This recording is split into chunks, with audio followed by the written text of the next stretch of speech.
Mesdames et messieurs les professionnels de la communication, chers compatriotes, comme il est de tradition, chaque 3 mai, la communauté internationale célèbre la Journée mondiale de la liberté de la presse.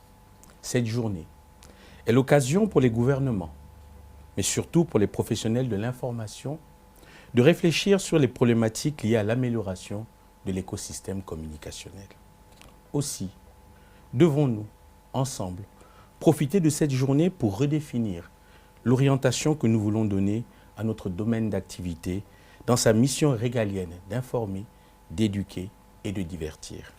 Pour le gouvernement, la communication est un outil essentiel et indispensable en vue d'une société plus apaisée, plus dynamique et plus émancipée. Cette attente doit, de façon constante, interpeller les journalistes que vous êtes à remplir consciencieusement cette mission patriotique, citoyenne et communautaire.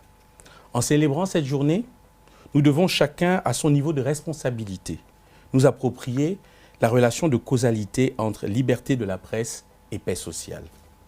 Autrement dit, il nous faut promouvoir une liberté qui coexiste avec les normes et déontologies définies par la société et par la corporation.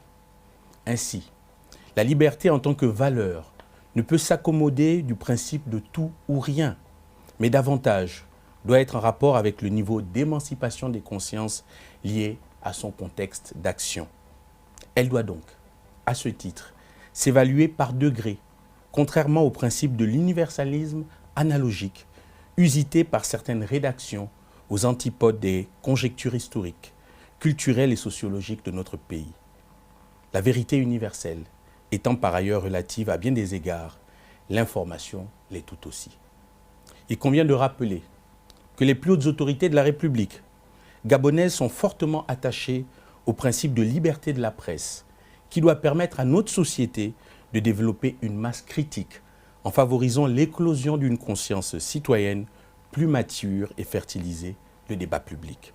Le président de la République, chef de l'État, son Excellence Ali Bongo Ondimba, intimement convaincu qu'une société dont la presse est émancipée et plus dynamique